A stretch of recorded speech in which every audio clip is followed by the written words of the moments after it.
চিৎকার করছি কেন? তো তোমার বৌমাকেই জিজ্ঞেস করো।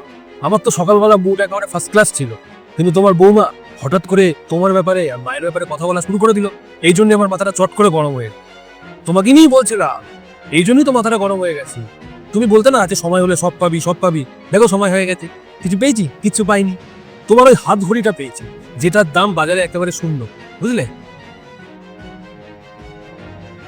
অর্ক, থাম এবার। অনেকক্ষণ থেকে শুনছি, অনেক কথা বলছিস। কি হলো মা, তুমি আবার? চুপ কর, অনেকক্ষণ থেকে শুনছি। তুই আমার সামনে আমার স্বামীকে তুই অপমান করছিস। তুই জানিস না তোর বাবা তোকে কত কষ্ট করে মানুষ করেছে? টাকা পয়সা না থাকলে বাবার কোনো দাম নেই রে। টাকা নেই মানে কিছুই নেই। আজকে যদি বাবার টাকা থাকতো না, তাহলে আমাকে এত অপমান সহ্য করতে হতো না, আমাকে এত কষ্ট করতে হতো না। আরে তুমি চুপ করো না প্লিজ। তুমি চুপ করো। মা, আপনি শান্ত হন, মাথা গরম করবেন না প্লিজ। কি মাথা ঠান্ডা করুন? তোমার সামনে তোমার স্বামী যদি তোমার বাবাকে অপমান করতো, তোমার ভালো লাগতো? বা তোমার স্বামীকেও যদি তোমার সামনে কেউ অপমান করতো, তুমি তাকে ছেড়ে দিতে?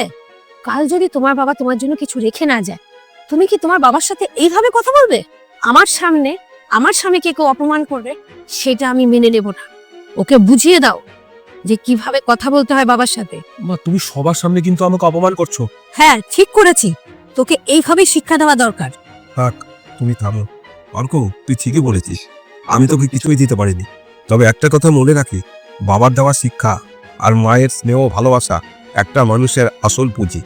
আজ তুই তোর বাবাকে যা দিলি, কালকে তোর ছেলে তাই তোকে দেবে। এটাই জীবন।